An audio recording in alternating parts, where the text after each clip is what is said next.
Good morning, good morning. I hope you're all having a fantastic day. We have another AMA slash rant slash just let's play and talk together type of video here. I guess it was Monday. I dropped a video around how excited I am for November because it's so much going on, and I hope you are excited also. Today's videos are going to be a little bit different because I want to focus on some of the challenges that we're having from a wax perspective. Obviously, the bear market is a huge concern and a huge roadblock that we have for the overall environment. But I think we have some other ones that people aren't addressing enough, and I blame myself too a little bit. Just basically, there are right now, as we've talked about in nauseum, there are two types of games right now in wax. There's the click to earn games. And then there's the projects that are trying to develop long-term games that are entertaining, fun to play, plus you can earn a little bit from. And unfortunately, I think the wax community itself is kind of split in half, where half the people are only focused on ROI and half the people are only focused on entertainment purposes. And unfortunately, we are seeing that quite a bit right now with a lot of the new games that are coming out, because most of the new games that are coming out, and I'm not talking about expansions, I'm not talking about what I detailed or walked through on Monday as far as the exciting stuff in November. I'm talking about the brand new games that are click to earn, strictly click to earn, anonymous teams, basically copying a format of previous games and really only around for a short period. So some people do make money off of it, but the majority of the people that jump in there are going to lose money. And that's, I don't want to say the word that it's an epidemic on wax, but I think we need to move away from that approach. NFT.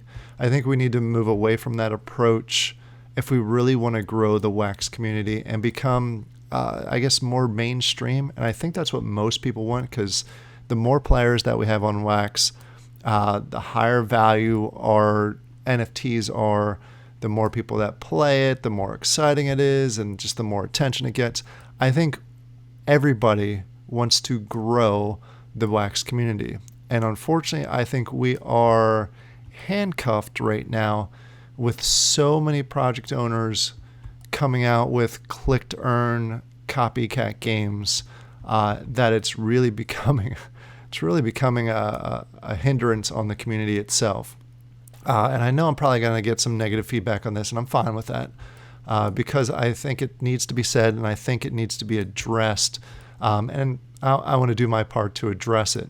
But right now, if we want to continue down the path that we are, even when the bear market subsides, if half the community is all about these click-to-earn ROI, very short-term ROI plays, I think we're just not going to get the serious look that some of the other communities are getting. For example, when the bull market was around and we didn't even think of the bear market yet, Gala was huge. Their NFTs were selling for thousands and thousands, every single one. And I'm not saying that was correct, but they focused on gameplay and they brought in gamers that enjoyed entertaining games.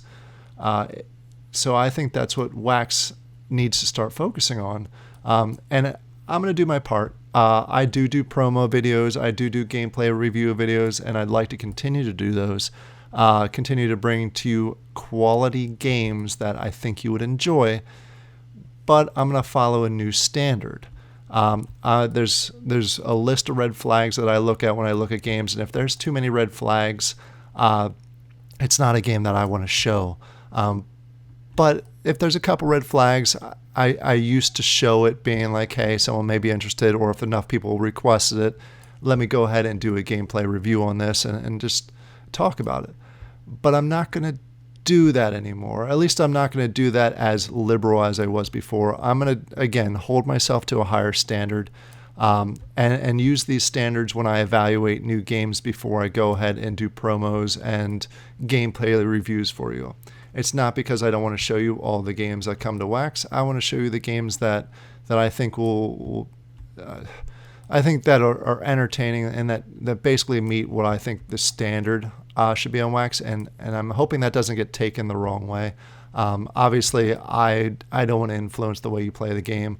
I don't want to sell you on certain projects just because it's the way I like it. I want to give you my personal opinion and what I look for. And if you look at the games that I enjoy and you don't like them, or you're not into it for the entertainment value or the gameplay value plus the play to earn value, I may not be the right YouTuber or the right channel for you, and I get it. I'm not going to be the right channel for everybody, and I'm okay with that.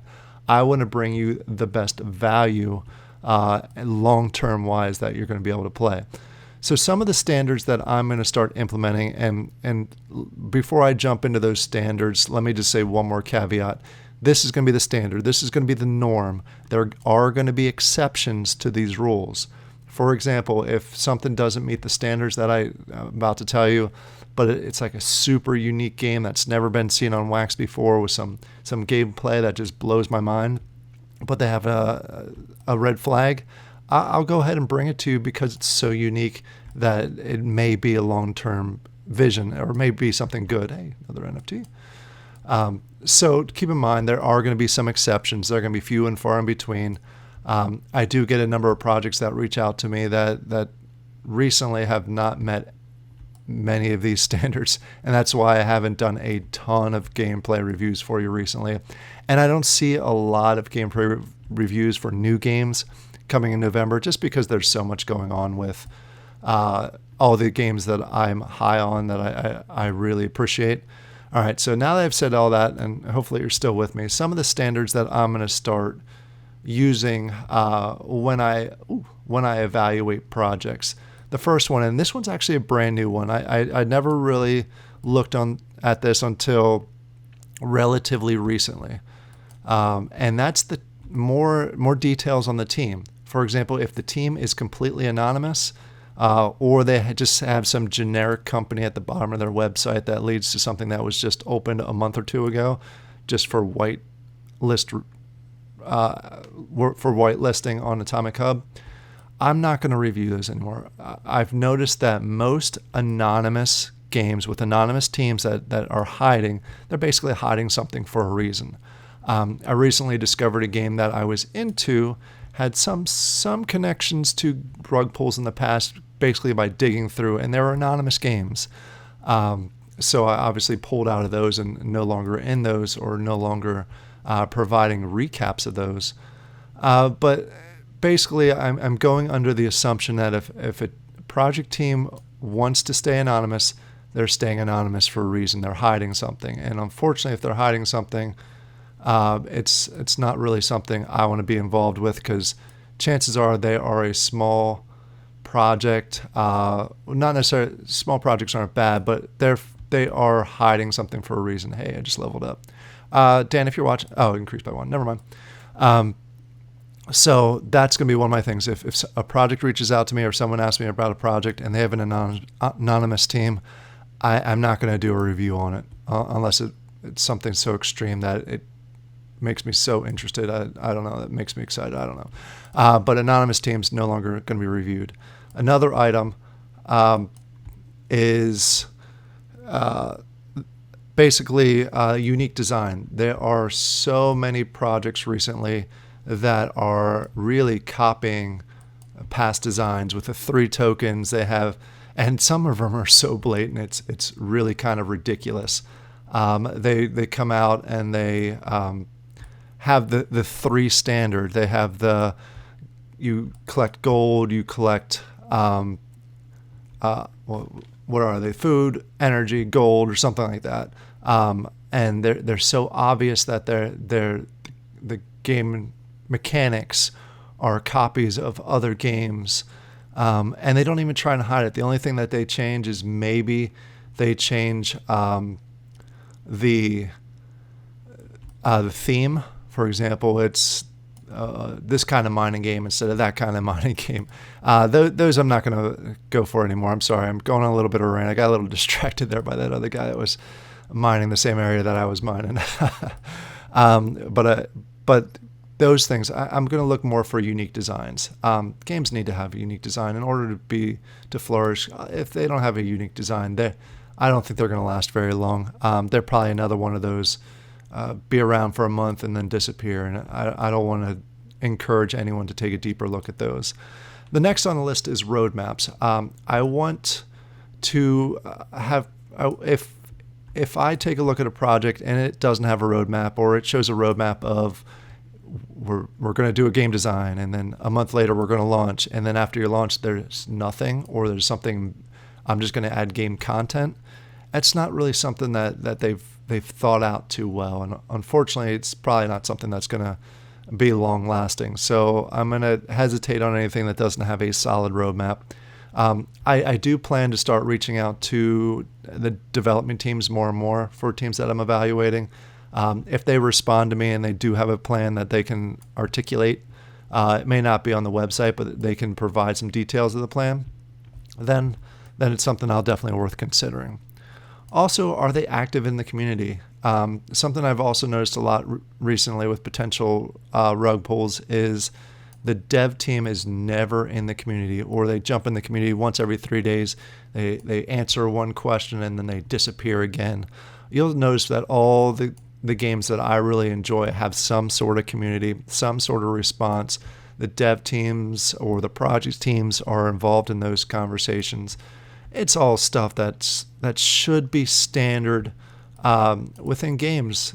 People that develop games, you should understand that you need to build a community.